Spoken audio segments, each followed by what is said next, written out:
Bonjour à tous et à toutes. Je suis Myriam Victor et je suis ravie de vous accueillir à cette webconférence à destination des élus de CSE, des chefs d'entreprise et des RH sur le thème du management à distance. Donc, quelques mots pour présenter Jury Travail pour les personnes qui ne nous connaîtraient pas. Jury Travail est le leader de l'information juridique en ligne.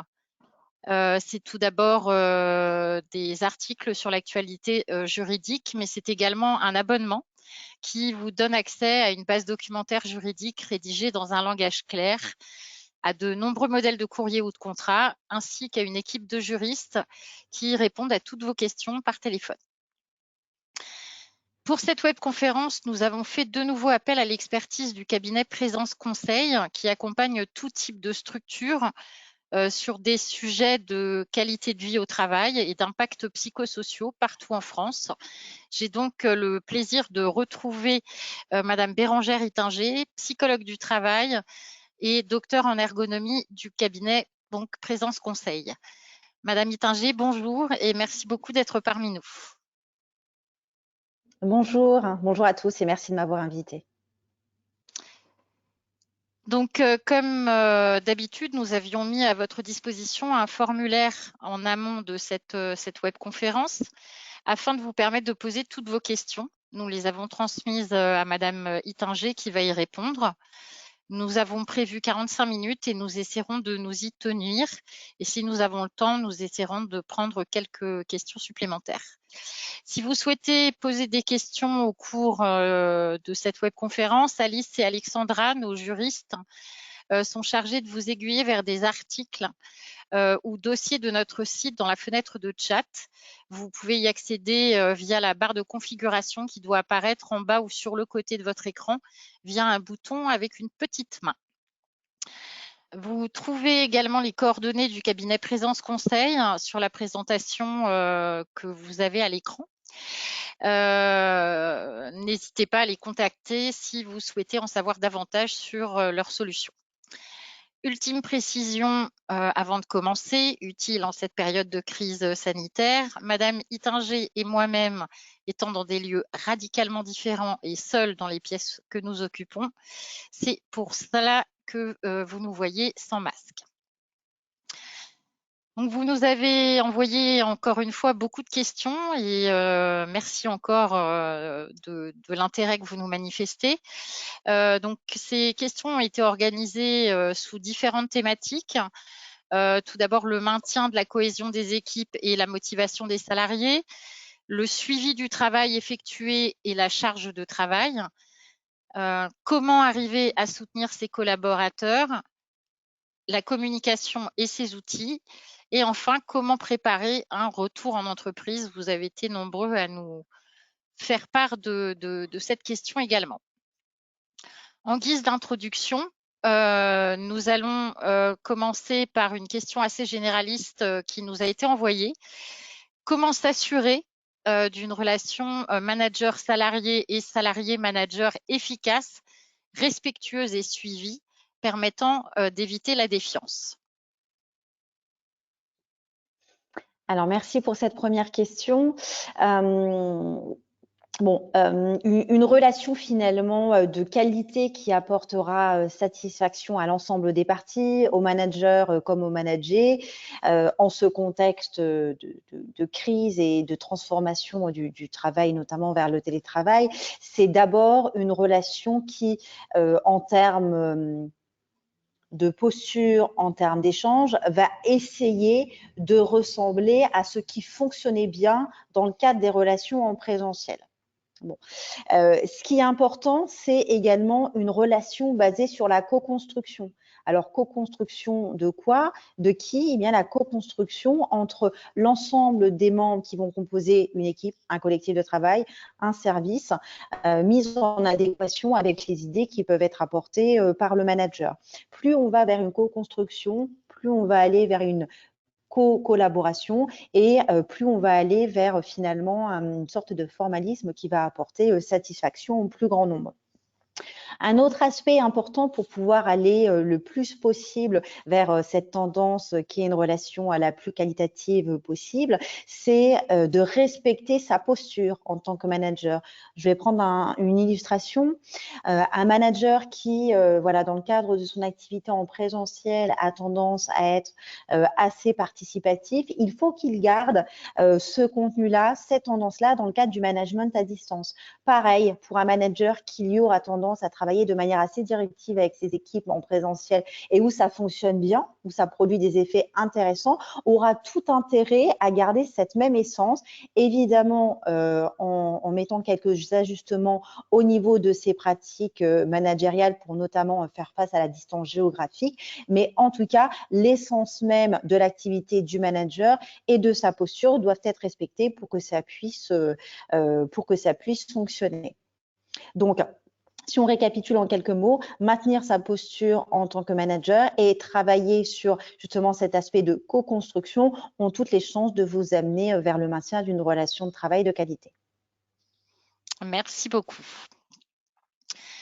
Vous avez été très nombreux également à vous soucier du maintien de la cohésion des équipes. Comment maintenir un collectif alors que tous les membres de l'équipe sont chacun chez eux et quels dispositifs de team building peuvent être envisagés? Alors très souvent, on a tendance à assimiler ce qu'on va appeler l'équipe avec ce qu'on va aussi appeler le travail collectif ou le collectif de travail. C'est pas tout à fait la même chose. Une équipe peut être composée de plusieurs personnes, de dizaines de personnes, voire éventuellement dans des cas extrêmes d'un nombre encore plus important de personnes comme des centaines de personnes, mais ce ne sont pas des collectifs. Un collectif de travail, finalement, va réunir des personnes autour de principes communs, autour d'objectifs communs, avec des règles de fonctionnement qui, elles aussi, vont être communes. Maintenir la cohésion d'équipe, ça implique d'abord de mettre en place ce qu'on va appeler justement ce travail collectif. Donner les moyens plutôt aux salariés de construire ensemble des règles qu'ils vont partager, qu'ils vont pouvoir faire vivre au quotidien. Maintenir la cohésion d'équipe, c'est faire en sorte que tout ce contexte de distance physique, de distance géographique auquel on va être indéniablement confronté, notamment dans un contexte de télétravail, eh bien puisse quelque part voir ses effets se gommer petit à petit au profit du maintien d'une relation sociale qui va être de qualité. Un élément à ne pas négliger, c'est quand on construit une cohésion de groupe ou une cohésion collective, c'est d'interroger les personnes sur leurs attentes individuelles, mais aussi collectives. Donc, ça peut être aussi l'une des tâches du manager de proximité d'interroger les membres de son équipe là-dessus pour que là aussi, on soit dans un principe vraiment de co-construction, de collaboration et faire en sorte que ce qui est apporté par chacun puisse justement créer le fondement du collectif de travail. Au niveau des dispositifs de team building, il en existe vraiment de toutes sortes. Il y a d'ailleurs plein de sociétés qui, depuis quelques années, on en fait un petit peu, je dirais, leur activité principale. Bon, il existe des choses assez simples qui vont bien fonctionner dans des contextes de distance, notamment dans des contextes de visioconférence avec des équipes assez réduites, jusqu'à 10, 15 personnes grand maximum. C'est tout ce qui va concerner le brainstorming sur un sujet en particulier. Bon, on va ensuite évoquer ensemble quels sont les avantages et les inconvénients de ces techniques.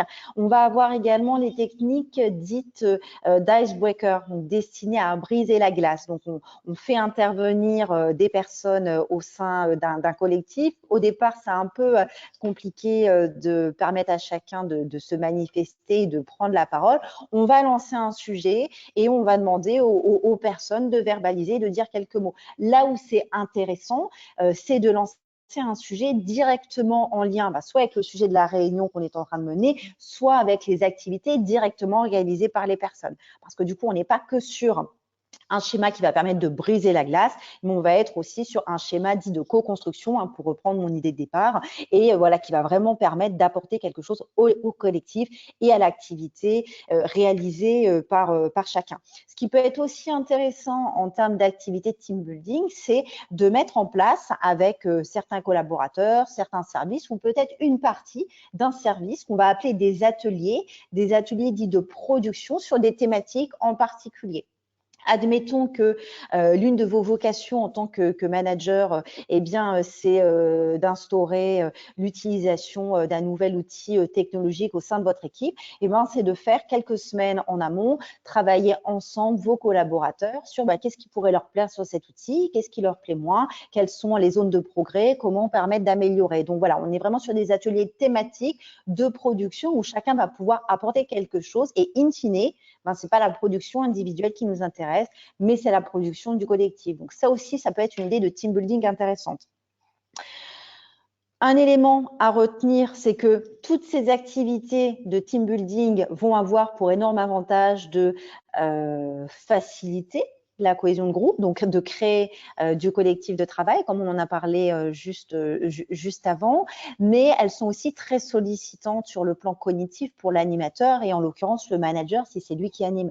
Donc, il faut bien avoir à l'esprit que pour le manager, ça va être une tâche en plus à laquelle il va devoir accorder du temps, à laquelle il va devoir accorder de l'énergie, et bien souvent, il y a un temps de préparation qui peut être assez conséquent, parfois de l'ordre de quelques heures pour pouvoir construire une activité de team building qui va pouvoir correspondre à la vie de son équipe et aux personnalités de son équipe. Une activité de team building qui fonctionne, c'est une activité qui va apporter sur le plan pratico-pratique aux personnes de l'équipe. C'est une activité qui va permettre à chacun de s'exprimer. Donc, en l'occurrence, on n'aura pas de personnes qui vont rester trop en retrait, mais c'est aussi une activité qui va être bien gérée, bien maîtrisée pour éviter les sursollicitations cognitives chez le manager qui, elle aussi, pourra avoir éventuellement des effets néfastes. Très bien, merci beaucoup. Alors une autre question qui se pose, en cette période de crise sanitaire, on entend souvent parler d'entreprises qui malheureusement licencient, mais il y a également des recrutements. Comment intégrer de nouveaux salariés dans une équipe qui est éparpillée chacun chez soi? Alors, c'est vrai que c'est une bonne question et c'est une question qui prend aussi tout son sens parce que fort heureusement, il y a des entreprises qui sont sur ce versant du recrutement et c'est ce qui permet aussi d'alimenter les équipes.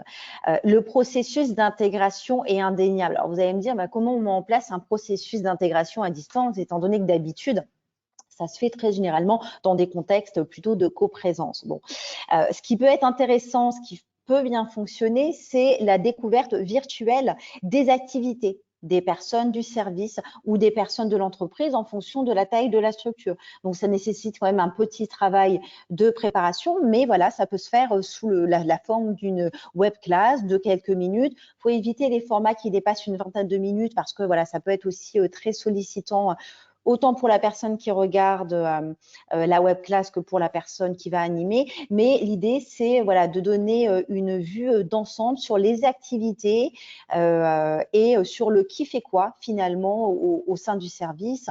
Et c'est quand même bien plus intéressant et aussi bien plus ludique que le simple organigramme qui est évidemment essentiel, mais qui nécessite toujours une présentation en parallèle.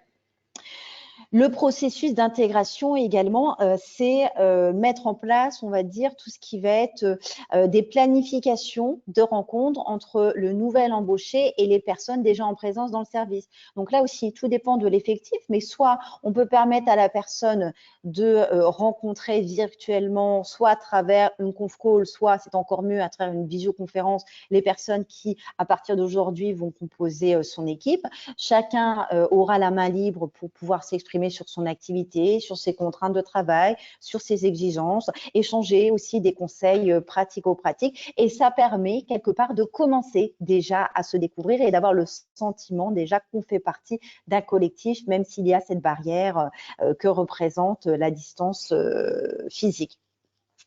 L'intégration, c'est également prévoir un planning de tâches quand même assez précis des activités du nouvel arrivant sur une semaine. Donc, ça nécessite un travail supplémentaire de la part du manager parce que l'idée, c'est vraiment d'avoir un calendrier presque à l'heure près des activités qui vont pouvoir composer la première semaine de travail du nouvel arrivant. Ça a plusieurs avantages. Pour le manager, ça permet quand même d'avoir un suivi détaillé de ce que est censé faire et finalement de ce que va être en capacité de faire la nouvelle personne qui intègre le service.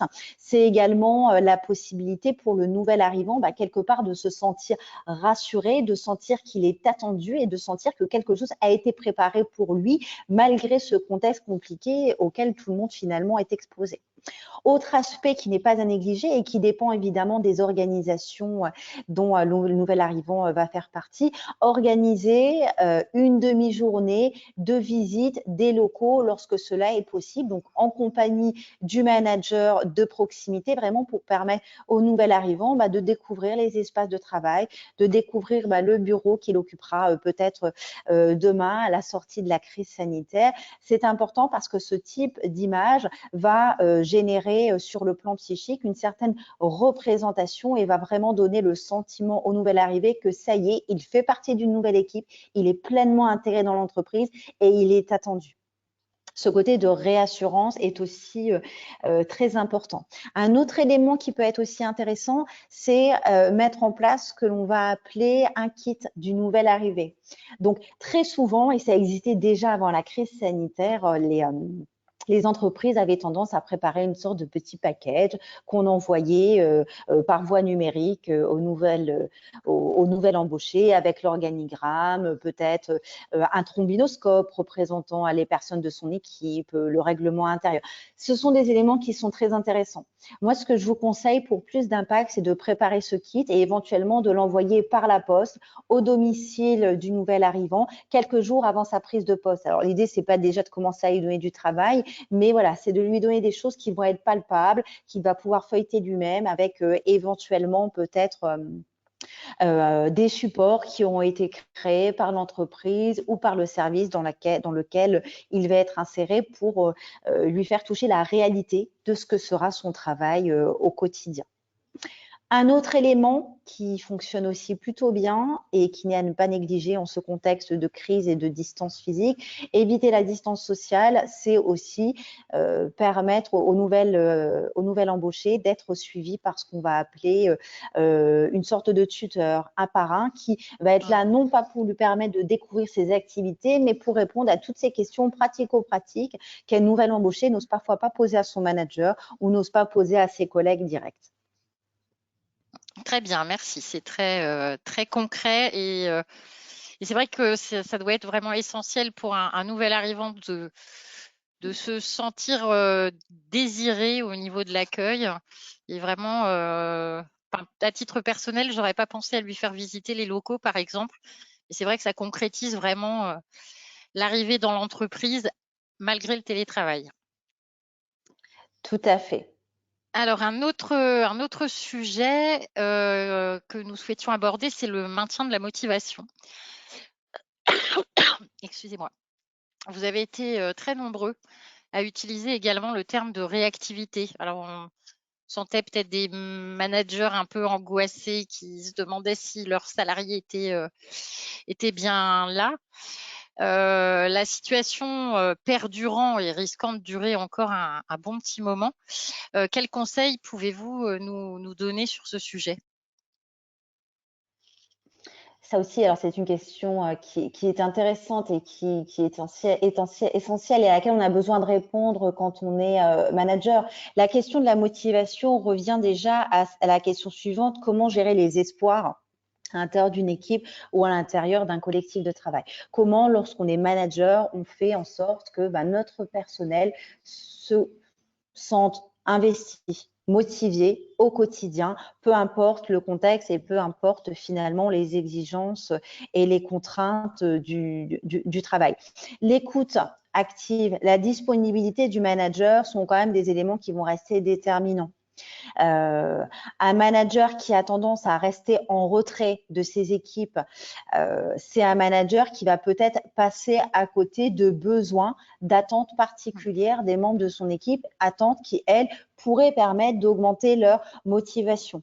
Bon, la gestion des espoirs, de la motivation, c'est aussi quelque chose qui va être lié à la reconnaissance au travail. Bon, on sait qu'il y a plusieurs types de reconnaissance. On a évidemment tout ce qui relève de la reconnaissance financière. On a aussi tout ce qui va relever de la reconnaissance symbolique. Transmettre à un collaborateur la satisfaction qu'on a par rapport à une activité réalisée, transmettre à un collaborateur la satisfaction qu'on a parce que justement, il sait se montrer réactif, hein, pour reprendre les propos évoqués dans la question. Ça, ce sont des éléments pertinents et qui vont avoir un vrai impact. Bon, la réactivité, finalement, je pense que c'est important de s'interroger sur qu'est-ce qui relève de la réactivité. Qu'est-ce que ça signifie être réactif? Est-ce que ça signifie être en capacité de donner une réponse dès que, en tant que collaborateur, on reçoit un appel téléphonique de la part d'un client ou de la part d'un prospect? Est-ce que ça signifie pouvoir déployer une intervention sur le terrain lorsque on nous appelle le matin et qu'on nous dit qu'on veut une intervention directement pour l'après-midi? Est-ce que la réactivité, c'est capable de gérer des imprévus? Peut-être que finalement, la réactivité, c'est tous ces éléments à la fois qui sont à prendre en compte. La réactivité, c'est aussi une question de capacité individuelle. Ça fait aussi partie des qualités de certaines personnalités dans le monde du travail où, face à certaines situations problématiques, face à des imprévus, face à des urgences, on va avoir des personnes qui sont davantage en capacité d'être plus réactives que les collègues. C'est important que le manager puisse être en capacité d'identifier les personnes de son collectif qui ont cette tendance à la réactivité, déjà dans des contextes de présentiel, pour voir comment ces personnes se comportent dans des contextes de distance et pouvoir éventuellement identifier l'écart entre les deux. Parce que c'est dans cet écart finalement que vont se trouver des leviers d'action sur lesquels le manager va pouvoir agir, soit pour maintenir la réactivité que les personnes avaient déjà en présentiel, soit pour pouvoir réajuster pour les personnes qui avaient de la réactivité en présentiel mais qui n'ont plus aujourd'hui, soit tout simplement pour y mettre de la réactivité en créant des choses spécifiques, peut-être en one-to-one avec des personnes qui n'étaient déjà pas réactives auparavant et qui ne le sont toujours pas aujourd'hui. D'accord, très bien. Merci, merci beaucoup. Et ce qui va un petit peu de pair avec la réactivité, c'est le suivi du travail effectué. Comment mettre en place ce suivi sans risquer ce que certains vont appeler le flicage dans leurs questions? Oui. Alors, c'est vrai que la question du suivi de l'activité, du suivi des tâches réalisées, c'est souvent mis en parallèle avec cette dimension de flicage, voire de surveillance. Dans l'absolu, de nombreux collaborateurs au sein des entreprises n'ont rien contre le fait d'être contrôlés. Sauf que le contrôle n'est pas assimilé à la surveillance ni au flicage, c'est pas tout à fait la même chose. Bon, ce qui peut être intéressant pour pouvoir finalement recueillir l'adhésion d'un plus grand nombre au sein de l'équipe, parce que finalement, c'est ça que doit être l'objectif proximal du manager, c'est de recueillir l'adhésion des membres de ce collectif pour faire en sorte que chacun accepte que son activité soit suivie et également évoluée. C'est de recueillir les attentes et les velléités de chacun et à partir de ce premier niveau de recueil, construire quelque chose qui permettra de répondre aux attentes du plus grand nombre au sein du collectif. Évidemment que dans une activité de travail, il y a des buts à atteindre, il y a des objectifs de production et les collaborateurs, à un moment donné, d'une certaine manière, s'attendent à devoir quelque part rendre des comptes à leur management, notamment de proximité. Il faut réussir à mettre en place les bons axes de développement, les bons indicateurs pour que chaque personne puisse accepter que son activité soit suivie sans pour autant être contrôlée. Bon, ça peut être évidemment les classiques tableaux d'activité qu'on va demander aux collaborateurs de remplir à la fin de chaque semaine de travail. Ça peut être intéressant, mais attention néanmoins à ce qu'on ne soit pas sur des activités prescrites. Parce que si c'est rempli à la fin de la semaine, généralement, un collaborateur, il ne se souvient plus exactement de ce qu'il a fait le lundi ou le mardi et c'est normal. Bon, l'idée étant qu'on puisse avoir un suivi de l'activité réelle. Donc, soit ça peut se faire au cours d'une réunion où le collaborateur, enfin le manager, excusez-moi, va interroger directement le collaborateur sur ce qui a été fait, sur ce qui est encore en cours, hein, éventuellement, et évidemment sans être dans une dynamique trop directive et sans trop d'injonctions. L'idée étant de donner envie au collaborateur de partager ce qu'il a réussi à faire, en étant toujours dans ce côté proactif, positif et en mettant en évidence pour le manager envers le collaborateur que l'activité qui est réalisée, ça participe finalement au processus, on va dire, global de production. Ça permet de répondre aux objectifs confiés par l'entreprise et c'est surtout quelque chose de positif pour le collaborateur. Dans la mesure où on apporte cette question du suivi de l'activité comme étant quelque chose de positif, on a davantage de chances de recueillir l'adhésion des collaborateurs.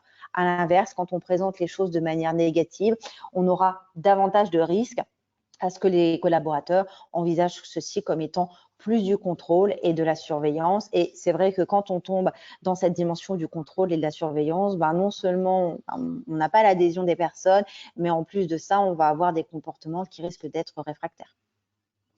Oui, parce que derrière, en plus, ces notions-là, il y a le problème de confiance qui se pose. Et quand un collaborateur a l'impression qu'on ne lui fait pas confiance, effectivement, la motivation est moindre. Alors, je me permettrai de rajouter également un élément pour rebondir sur votre phrase, c'est que il ne faut pas ignorer la manière dont le travail se passait en amont de toute cette période de crise et de toute cette période de télétravail. Si on est face à un collectif et à un fonctionnement, on va dire, plutôt sain, où il y a des échanges de qualité et une relation de confiance entre manager et managé, ce sera entre guillemets plus facile pour le manager de maintenir cette relation par la suite, même s'il y a toujours des ajustements à mettre en place. En revanche, sur une relation qui est déjà au départ dégradée avec un manque de confiance, il va falloir travailler beaucoup plus. Et bien souvent, le manager de proximité ne suffit pas à lui seul pour rétablir ce lien de confiance. C'est important qu'il puisse être aidé aussi, lui, par sa hiérarchie de proximité, de sorte à vraiment construire un modèle qui répondra à toute l'entreprise et qui ne soit pas que focalisé sur un service. Très bien, merci beaucoup. Se poser également des questions de charge de travail. Beaucoup de salariés nous disent qu'ils ont l'impression d'être bien plus surchargés de travail en télétravail qu'en présentiel. La charge de travail doit-elle être adaptée ? Tout dépend de ce qu'on entend par adaptation. La charge de travail, de toute façon, doit toujours être régulée. Et ça fait partie du processus classique et presque normal du travail. Une activité, finalement, si on la regarde, n'est jamais lissée sur une droite. Il y a ce qu'on appelle des fluctuations de l'activité avec des périodes de surcharge de travail, des périodes, on va dire, de charge plutôt neutre et des périodes qui vont être de sous-charge.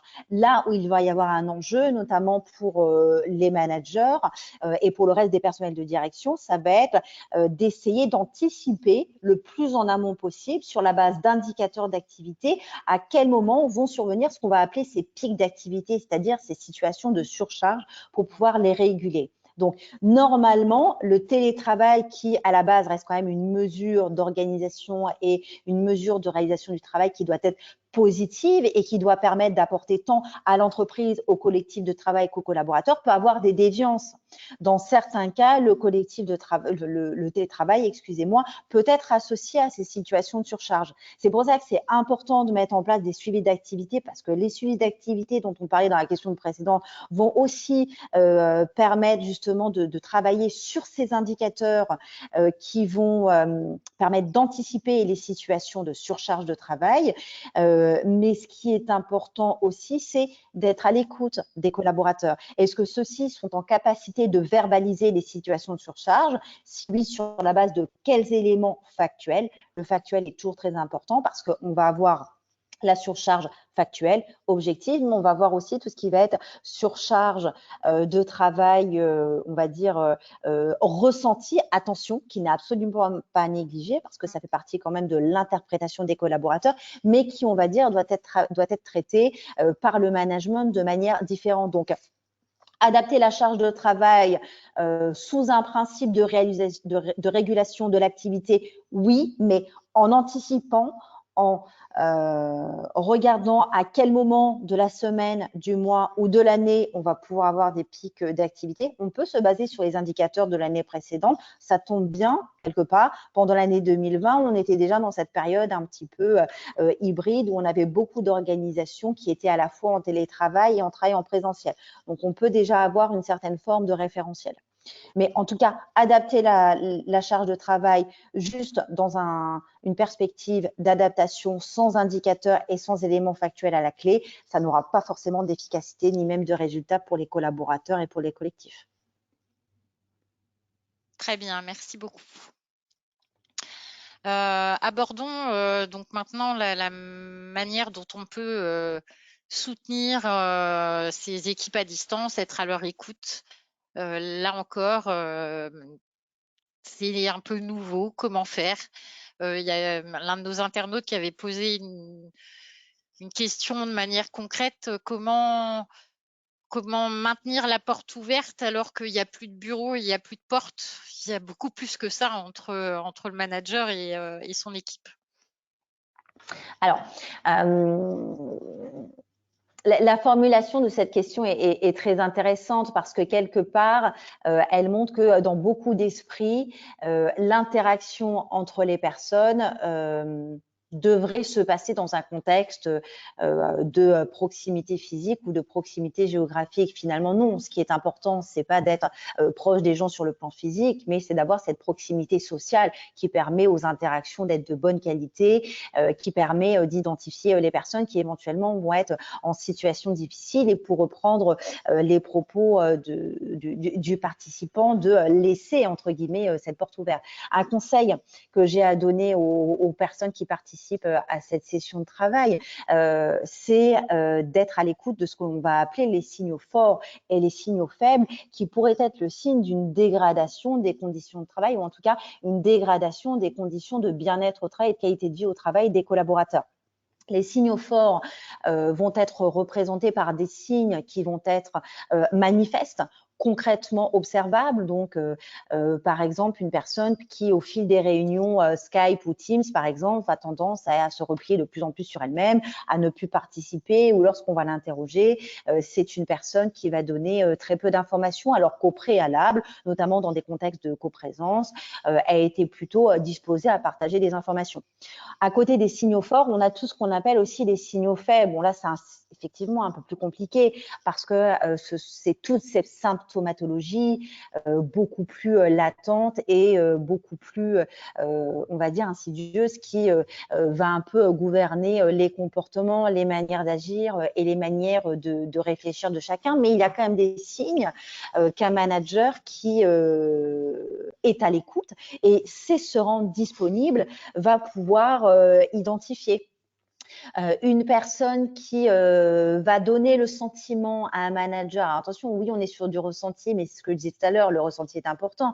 Donc, une personne qui va donner le sentiment à son manager d'avoir moins envie, d'être moins motivé, non pas de se désinvestir, mais de ne pas vouloir s'investir davantage. Ça peut être des signes. Alors, ça ne signifie pas que pris de manière isolée, ce sont des symptômes qui vont attester d'une dégradation ou d'un mal-être, mais c'est l'accumulation des signes dans le temps sur une période assez importante. Ce que je conseille aux personnes qui nous écoutent aujourd'hui, c'est de garder un petit carnet avec vous et à l'issue éventuellement de vos réunions, soit en conf call, soit en visioconférence, voilà, de noter les mots-clés sur comment cette réunion s'est passée et versus sur qu'est-ce que vous attendiez, vous, de cette réunion, de sorte à pouvoir comparer la manière dont les réunions se passent dans le temps sur une période d'à minima 15 jours, c'est intéressant et ça peut aller jusqu'à 3 mois, voire davantage.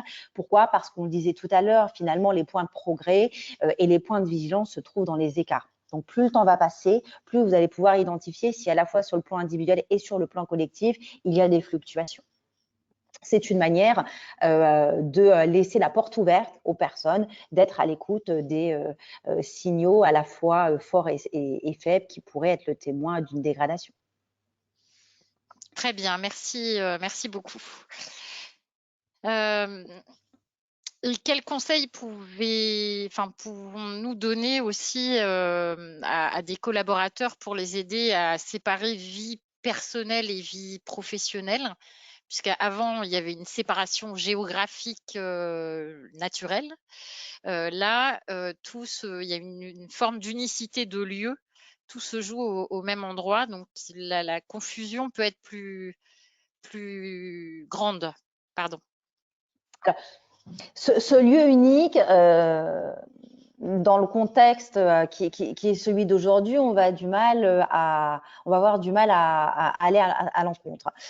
En revanche, on peut créer des barrières symboliques, psychologiques entre son environnement de travail et son environnement de vie privée. Même quand le collaborateur vit dans un tout petit espace, ça peut être un 20 mètres carrés, ça peut être beaucoup moins aussi, on peut très bien décider entre 8 heures du matin et 18 heures d'investir un espace spécifique de son habitation, même si c'est un tout petit espace, pour pouvoir y travailler, y poser son ordinateur, y poser un cahier, y poser son casque si on a besoin de faire des visioconférences, et de ranger systématiquement cet espace lorsque la journée de travail se termine. Le rangement de l'espace de travail n'est vraiment pas quelque chose à envisager de manière anodine. Pourquoi? Parce que quelque part, c'est ce qui permet de mettre un terme à la journée de travail. On est sur quelque chose de symbolique et c'est un petit peu ce qui, dans l'esprit des personnes, va s'apparenter au fait de quitter son bureau, comme on pouvait le faire au préalable, lorsqu'on travaillait encore tous, en grande majorité en tout cas, dans des contextes de coprésence physique. Donc, investir un espace uniquement pour le travail, c'est quelque chose qui est important.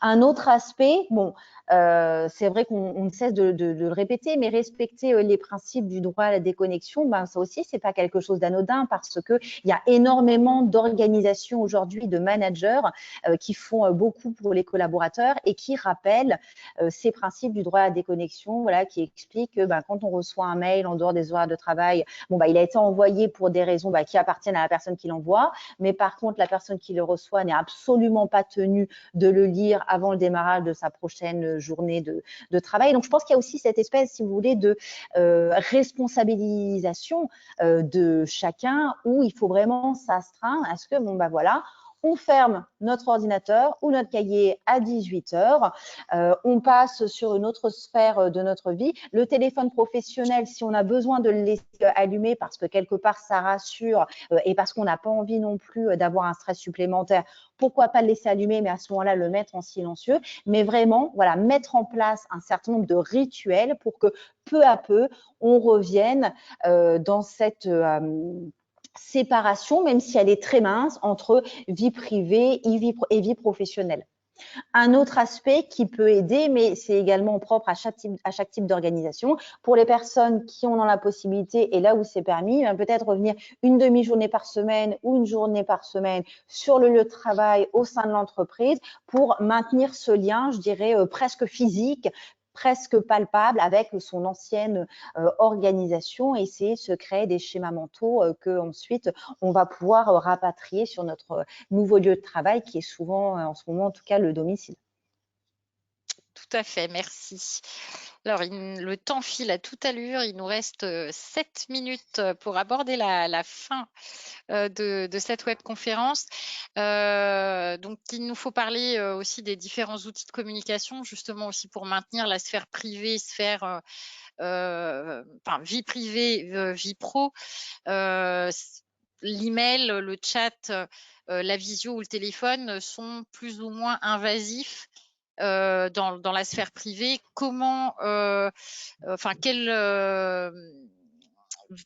Quel outil de communication privilégier dans quelles circonstances? Alors, je pense qu'avant de s'interroger sur quel est l'outil de communication à privilégier en fonction des circonstances, c'est important de rappeler que là aussi, il y a cet aspect de responsabilisation individuelle, mais également quelque part presque un aspect d'éducation aux outils de communication.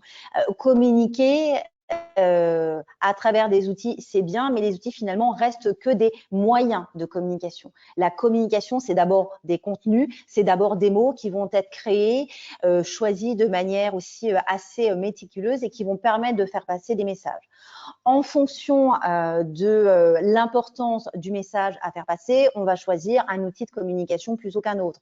Si c'est une information extrêmement importante et que on va avoir du mal à attendre la réponse écrite de son interlocuteur, le téléphone peut être privilégié. Si c'est une information qu'un manager a besoin de transmettre aux 15 membres de son équipe, bon, bah, à ce moment-là, passer par le chat ou passer par le téléphone, c'est peut-être pas la chose la plus appropriée. Peut-être qu'un mail bien expliqué, bien circonstancié, ça peut être intéressant et surtout, ça permettra à tout le monde d'avoir au même moment le même niveau d'information. Autre aspect, j'attire votre vigilance sur la question du chat qui est extrêmement plébiscité depuis des mois, notamment depuis le premier confinement qu'on a tous vécu l'année dernière. Ça peut être intéressant, mais n'oublions pas que le chat est souvent utilisé en parallèle de la réalisation d'autres activités. Donc, il y a plein de situations où les collaborateurs vont se trouver dans ce qu'on va appeler justement des situations de double tâche, où ils vont être en train de lire un document, peut-être de répondre à un mail, de répondre à un chat en même temps ou de suivre une visioconférence. Donc, le chat n'est pas toujours adapté. Au-delà de ces aspects, le chat en tant que tel, dans la mesure où on est quand même sur une messagerie instantanée, peut générer du stress et une certaine angoisse chez les collaborateurs qui seront peut-être un petit peu moins à l'aise avec l'outil informatique, qui vont rédiger moins vite, qui vont taper moins vite sur le clavier que certains de leurs collègues et donc risquer aussi de passer à côté de l'information. L'objectif étant que pour choisir l'outil le plus adapté, il faut vous interroger sur quelle information vous voulez faire passer, à combien de collaborateurs cette information se destine-t-elle et finalement, quel est le niveau d'importance de cette information. Si vous voulez éviter toute déperdition d'informations, faites en sorte d'éviter notamment de passer par le chat. Si c'est une information à transmettre tout de suite à une seule personne, le téléphone est à préférer. Très bien, merci beaucoup. Alors, on va aborder rapidement aussi les réunions par visio, qui sont une grande nouveauté. Comment s'assurer de la prise de parole de tout le monde. Et l'autre énorme frustration, c'est que souvent, on ne se rend pas compte que quelqu'un a quelque chose à dire. Et c'est seulement après, via un chat justement ou un appel, qu'on se rend compte que, que oui, il y avait une intervention qui aurait pu être pertinente pendant la réunion, mais on ne l'a pas perçue. Donc, quelles Alors déjà, petites astuces pourriez-vous nous donner? Alors déjà, moi, ce que j'ai tendance à conseiller, dans la mesure du possible, c'est d'éviter les visioconférences à plus de 15 participants.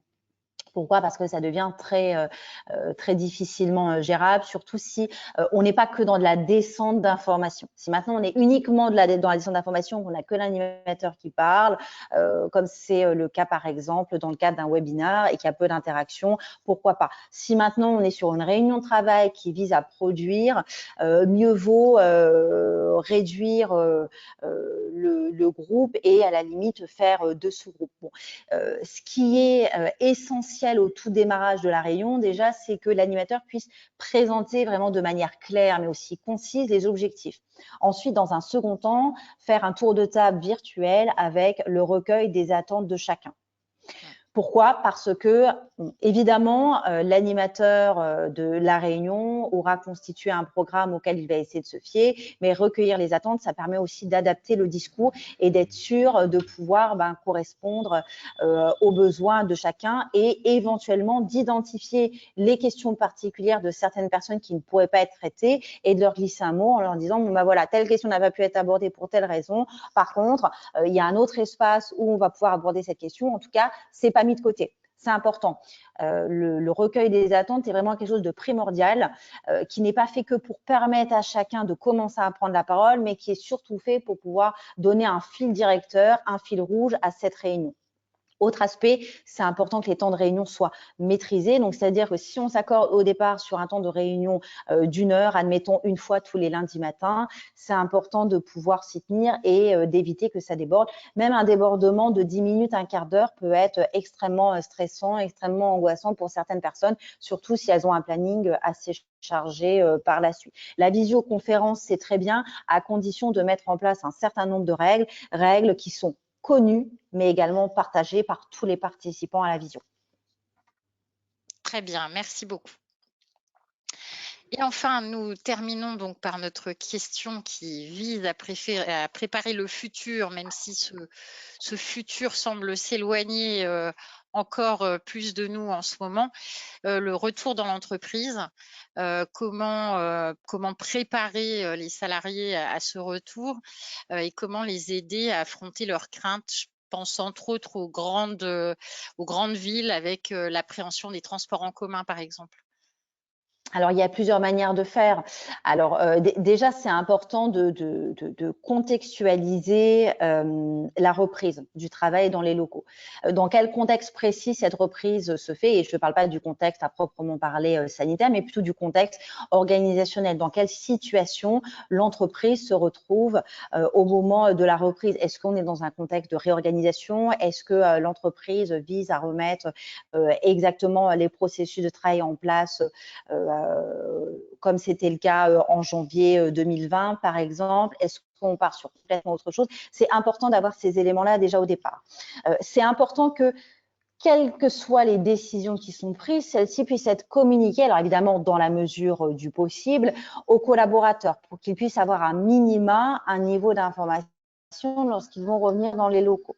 Autre aspect, c'est de permettre aux collaborateurs d'avoir un espace de décompression, notamment sur le plan psychologique, pour que chacun puisse faire part, éventuellement, de ses craintes, de ses angoisses. Donc, ça peut être la reprise des transports en commun, ça peut être d'autres choses en lien avec l'aspect de contagion de la Covid-19. Ça peut être le fait de se retrouver à nouveau dans un bureau avec des collègues, alors que jusqu'à présent, il y avait ce côté qui, pour certains, est assez rassurant de travailler seul chez soi. Donc, cette soupape de décompression est importante à mettre en place. Donc, ça peut se faire sur la base de cellules d'écoute psychologique, de lignes d'écoute. C'est important aussi que le manager puisse montrer sa disponibilité à ses collaborateurs. Alors là aussi, on va être dans un investissement encore plus important que ce qui existe déjà pour le manager, mais quelque part, c'est essentiel parce que ça aussi, ça va participer à la cohésion de l'équipe, à la cohésion du collectif de travail. Préparer le retour dans les locaux, ça peut être aussi permettre par petits groupes de revenir passer une journée par semaine dans un premier temps, après 2 journées par semaine, etc., avant de passer d'une période de complet télétravail à une période de complet en présentiel. Donc ça, c'est important pour éviter que finalement le changement ne soit trop brutal.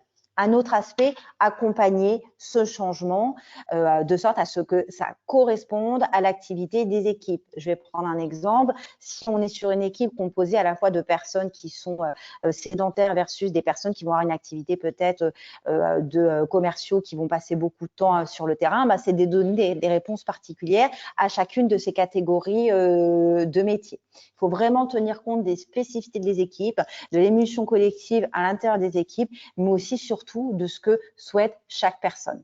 Ça ne signifie pas que les souhaits de chacun seront satisfaits, mais en tout cas, au moins, ils seront entendus. Et finalement, la priorité, c'est d'entendre ce que chacun souhaite avant de pouvoir envisager des solutions qui permettront de répondre aux besoins du plus grand nombre.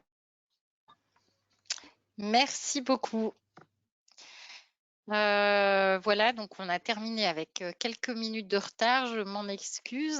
J'espère que ce format vous aura plu et que vous avez obtenu réponse à vos questions. N'hésitez pas à contacter Madame Mittinger pour des problématiques plus particulières que vous pourriez rencontrer dans vos entreprises. J'invite également les élus à nous rejoindre dans nos groupes privés sur Facebook et sur LinkedIn, où nous pourrons continuer les échanges. Mes collègues vous transmettent en ce moment les liens sur le chat. Donc, merci encore, Madame Mittinger, d'avoir accepté d'animer cette webconférence avec moi et je vous dis au revoir. Merci beaucoup, c'était à nouveau avec plaisir. Merci à tous pour votre attention. Donc, merci à tous effectivement d'avoir assisté à cette webconférence. N'hésitez pas à vous abonner à nos newsletters pour être informé de nos futures webconférences. Au revoir et prenez soin de vous. Au revoir.